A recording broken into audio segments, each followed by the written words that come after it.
Hey guys, Chris from the Ultimate Recycler. Welcome back to the channel. We're doing now part 3 of a recent deal we did. We have some vintage hi-fi gear to go through. We have a couple of reel-to-reel tape players that are boxed up. I haven't even looked in them yet. I have tested this stuff and we'll go through it with you shortly. So this is part 3 of an appraisal and quote on some stuff a guy dropped off from out the front of the shop about 2 weeks back. I've been going through the stuff in the first few parts. Part 1 was a lot of old lamps, some pretty cool stuff there, and the value worked out a lot better than I first expected. Now, I did sort of tentatively offer the bloke $300 a lot when he dropped in, and he was happy to let me go through it and do a bit more research, because I did tell him it would probably be work out much better than that, and he's not in a rush. So we went through it all. As I said, part 1 was the lamps. Part 2, we went through some vintage electrical equipment, some test equipment, some really cool stuff there. Certainly, there was some good value in that box. And now part 3, we just have to go through and check this electronics gear, this vintage stereo hi-fi gear, mostly probably 1970s, early 80s. So we'll work out some values on these. We'll have a look at the reel-to-reel tape players that are down there behind me. And we'll get a list of value for this part. We'll combine the lists of all the lot, then we'll see what approximate retail I reckon I can get for it. We'll talk about a few pluses and minuses to that figure, and then we'll work out what we're going to offer this guy. And I think it'll be substantially more than $300. He should be quite happy. So without any further ado, let's have a look at this hi-fi gear. So let's run through this stuff. And one of the reasons I was probably a little stingy when I first offered the bloke $300 was most times you get this stereo gear out of sheds and it's had mice through it, and usually it's not much good or it takes a lot to get going. Turns out that most of this stuff works well, just needs a cleanup. So we'll go through it, and testing was really just plugging it in, hooking up some speakers. Had to put the cassette deck onto an amp, of course, same with the tuner. And I had to run something through the amp to see if that worked. This one here is a stereo receiver, so it's an amp as well as a radio.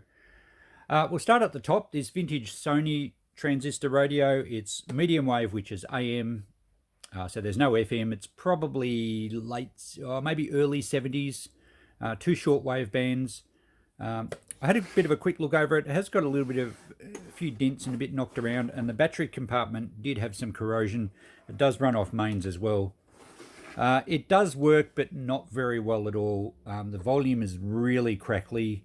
Sorry, that's the volume there.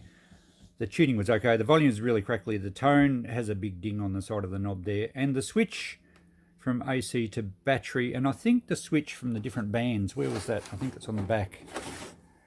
You've got to play with it to get it to work properly. So it's got some issues. I would value that as it is at say $20. These transistor radios are becoming quite collectible, and in good condition they will bring pretty good money. But we'll write that down at $20. The next one, the Hitachi tape deck. Cassettes are coming back now. A lot of people are starting to collect them. I know I sell a lot of 80s cassettes through the shop. And people like the old component stereo system where you don't have to have the same brand. You can, hook a Hitachi tape deck to a Sansui amp if you like. This doesn't work, and quite often the case with cassette decks and things that have motors and belt drives is that the belts perish, they break, they stretch, they go all sticky. You can get belt kits for some of them, but obviously then you've got a repair job and a fair bit of labour. So this one wouldn't turn at all. I think maybe one spool turned and it started to unwind the tape, so I quickly stopped that. I only wrote down $10 for that one, given that it needs repair. The Sansui Tuna is quite a nice one. It has some great big, when it's on, it has some really nice LED. I think they're green numbers. The tuning is really cool. It's a quartz locked version. It does have FM stereo. It works magnificently. Tuners are a bit hard to sell on their own because you do need an amplifier to go with them. But I wrote down $75 for that. Sansui is quite a nice brand and has a bit of a following. Likewise with the amp, and amplifiers tend to get the best money out of vintage hi-fi gear. In fact, I ran the tuner through this amp and it works really well. It does need a clean up. It's a bit knocked around. It's a bit dirty. It's quite dusty inside. I could look in through the vents and it does need a good clean out, but it works beautifully. I had it running for a couple of hours. So I priced that one right up. I priced it at $195, and I think I'll have no trouble selling that to a vintage hi-fi enthusiast. The last one, Vector Research, I haven't really had much to do with the brand. I think this is more recent.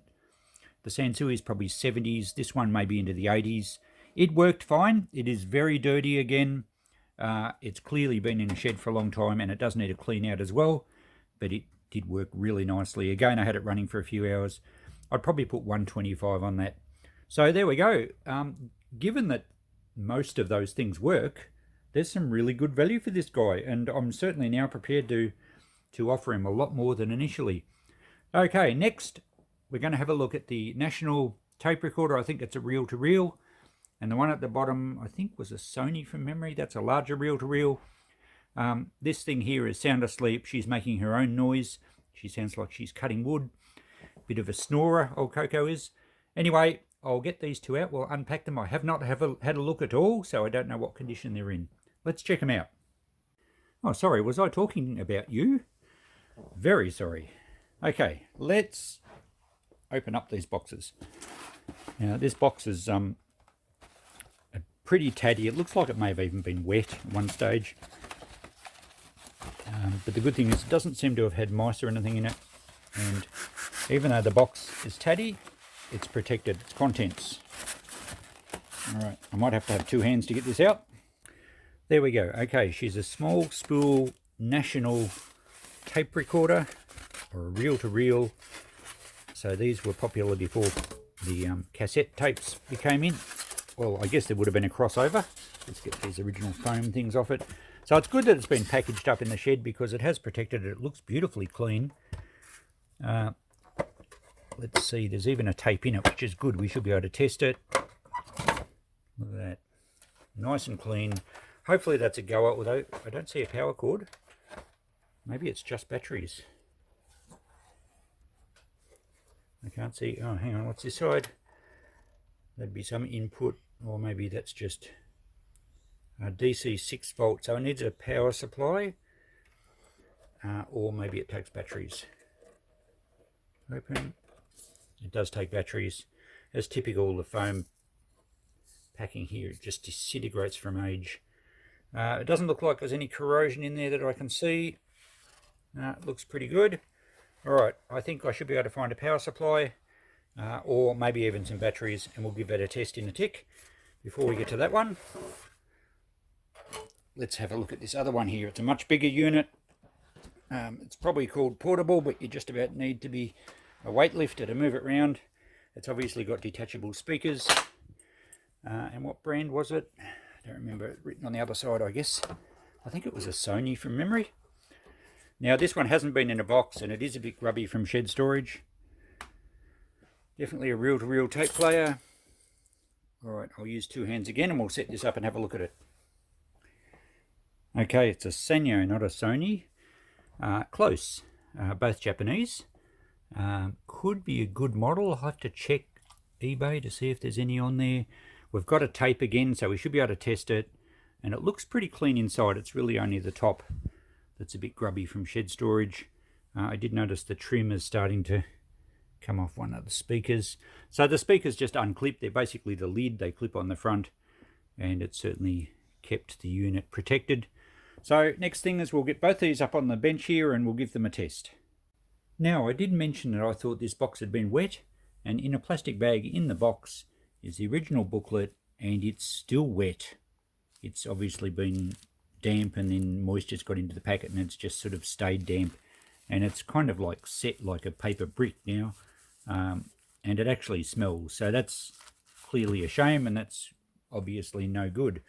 So it doesn't look like any moisture's got into the actual tape deck. I found a 6 volt DC 200 milliamp power pack. I think 200 milliamp should run this, or at least run it enough for a test. If we blow the power pack, it's no major drama. It's just come out of the e-waste. But if the thing runs on batteries, I doubt they'd deliver much more than 200 milliamps. So I've just opened it up. I've plugged the thing in. Let's push play and see if it actually makes a noise. Oh, one spool was running. Well, that's a good sign, I guess, but it seemed to be running the tape the wrong way. Maybe this one's... no, that's not seized. Trouble is with these, as in the cassette decks, the drive belts and everything perish. And I think this is a late 60s model. So we're over 50 years old. Let's try rewind. Uh-oh, we're getting tape go everywhere. It's like a bowl of spaghetti. So it seems to be working backwards. And I don't know what's going on there, because obviously the drive to both spools is working, but they seem to be going the opposite direction.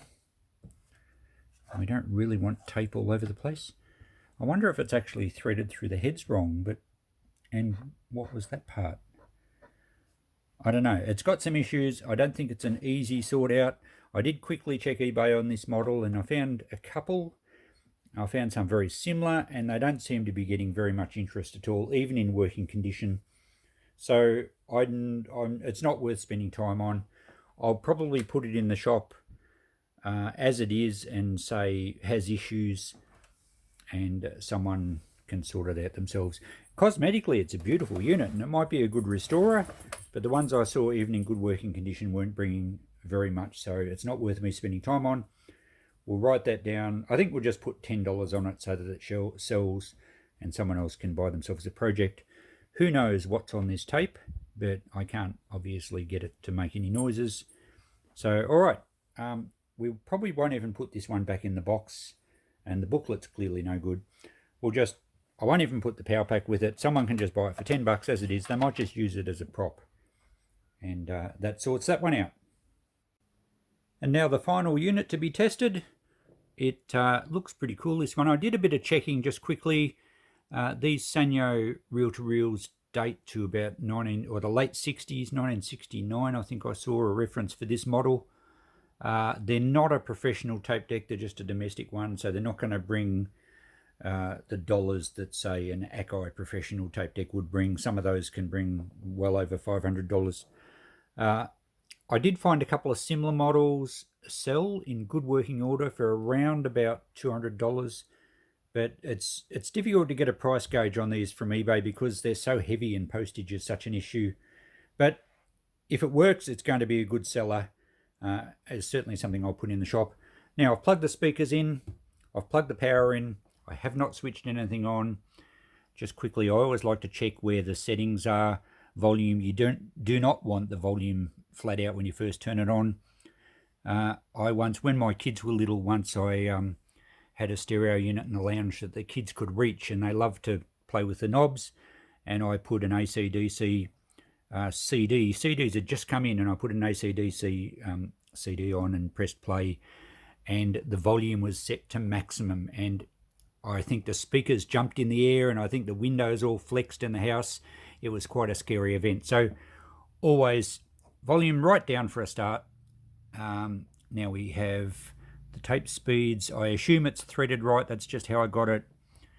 We have a power switch here. Let's see if we get some action. Okay, we have lights on the VU meters. I can hear a motor ticking over behind it. I'm not sure if you can hear that. Let's just go straight to play.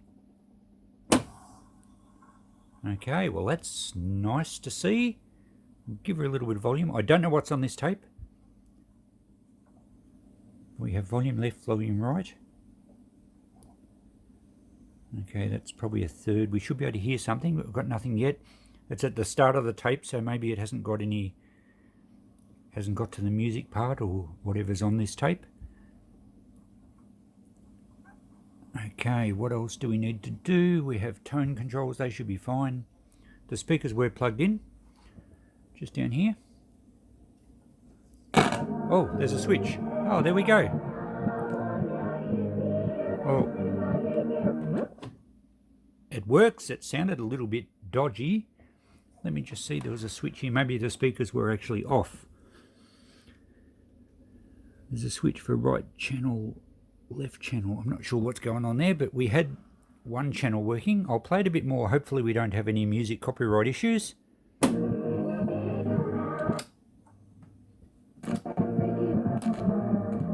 Okay, we've only got one channel working.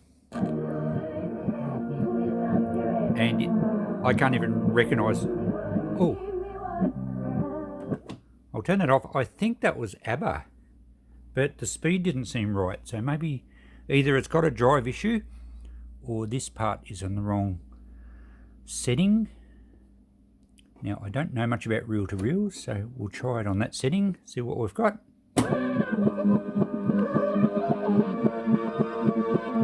Okay, that's clearly wrong. ABBA now sounds like the Chipmunks, so this will be probably even more wrong. Yes, okay. So it appears to be working, but we've only got one channel.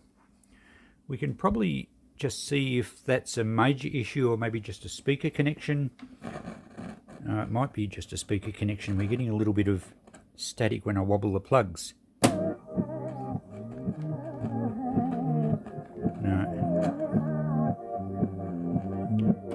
Alright, so it has got issues. Given that it's not a very expensive unit, I don't think I'm going to muck around with it too much. I'll probably put it in the shop as it is and say kind of works. I do have a lot of people in my shop who buy things for projects, and a lot of people have their own specialist areas. I do like to repair a few electronics items, but I've got enough projects to see me through at least 3 lifetimes at the moment, so I'm not going to take this home. It'll just get in my road. I might try some headphones in it just before I work out a price, because sometimes headphone jack can give you an idea whether the amplifier does have a problem on one channel or it's just a speaker issue. So if the headphones have good sound through both channels, we know that it's probably only a fairly easy fix. It may be a problem with the actual speaker, but at least it will probably we'll be able to decide if the main amplifier section is okay. Price wise, look, it doesn't really matter if the headphone jack works properly or not, because it does have some issues. The speed is wrong, which I would assume it's something to do with the rubber drive or the belts or something like that inside. Not only was it the wrong speed, but it seemed to fluctuate. You know, there was a lot of wow and flutter, I think they call it. So, okay, well, what price do we put on it? I think I'm just going to put, say, $50 on it, and someone will buy it as a project. Just before we go to the notepad, I had a bit more of a play with this. It actually came good on both speakers, and I tried the headphones and it was on both sides. But weirdly, it seems to be playing a different song on each side. And the speed's wrong and it's muffled, and I'm not sure what's going on there. I tried rewind, that doesn't work. Although I can hear noise in the back. And fast forward does work. Oh. So look, it's got some issues. I'll stick with my $50 price. All I'm going to do is just wipe over the top and make it a bit more presentable. So there you go. Right, let's go to the notepad.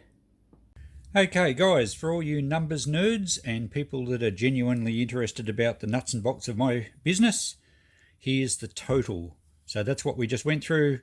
Here's the first page, the second page, and the third page, or parts of this video series.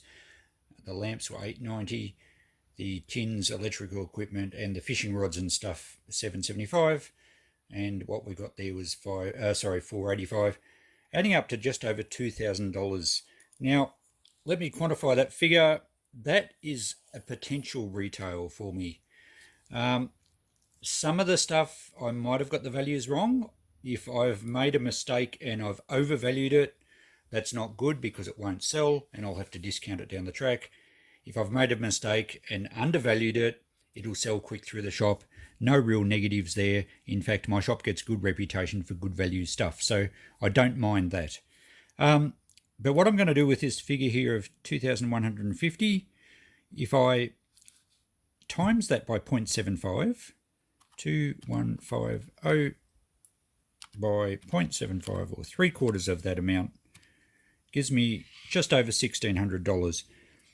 That figure I would consider a realistic. It's really weird to write when you're looking through a camera. So $1,600. That's a realistic return, because some things I might have to discount. There may be something that I sell and someone brings back and said, look, it doesn't work properly, and I'll have to give them a refund. Other times, shock horror, things get stolen from my shop. So, and not to mention that people come into my shop, as they do with most secondhand shops, and say, what's your best price on this? And they want to haggle. So realistically, about $1,600, that's kind of a bit of a formula I like to work on. Now, if I'm going to return $1,600, what am I going to pay for this? Well, there's a bit of work to be done with cleaning up and whatnot that I haven't really allowed for, and I do like to triple my investment. So let's boil that down to approximately, I'm writing now without looking through the camera, it's much easier, approximately $550. I'm going to ring this guy and offer him. So I think he'll accept that. I reckon if I had have pushed him the other day, he would have accepted 300. But I'm glad that I've got a chance to check it, particularly because some of these stereo things worked well. There were some with issues, of course, but at least I can be assured now, unless something blows up when someone first tests it, in which case I've got to wear that cost. And I just got off the phone to the guy. He popped around here. I had $550 cash for him. He was happy with that. He's got a lot going on in his life at the moment and he could use the cash. He was a bit umming and ahhing perhaps on some of it. He did spot that large brass blowtorch. He spotted one on eBay that sold, well, he said they had $250 on it. But then again, I've seen that before and they don't always sell. So if you are checking eBay for values, make sure you look at completed items, make sure the item has actually sold, and preferably lots of bids and not just to buy it now to give you a more accurate figure. You cannot go on what someone asks for something. Anyway, he was a little bit hesitant, but he said, yeah, that's fine, we'll do the deal. He's pleased to be rid of it. He's liking the fact that it should find a loving home. He knows I've got to make a profit. And I did sell him, I told him with that Atom fuel tin, I might throw it on eBay. If it does particularly well, I'll give him a call. I've got his number and I'll flip him a few extra dollars. He also said he looks in my window all the time, and if he spots something he wants, he said, you'll look after me. And I said, of course, I look after everyone. So there you go. Thanks, guys. I hope you enjoyed that series. He caught me just at the right time. A week later, or a few days later, and I would have found out that my building's about to be sold, which I've talked about on other videos, and I'm not buying any of the other stock at the moment because of all the stuff I've got to go through in the backyard and the shipping container and my sheds. Because my future's a bit up in the air, I'm not buying any more stock. So he just snuck in by the skin of his teeth. He's out of trouble. He's got a bit of cash in his pocket. I've got some really cool stock. And if I have to close up quickly, I might take some of that home. Don't tell Christine. All right, thanks for watching, guys. We'll catch you in the next video. Bye for now.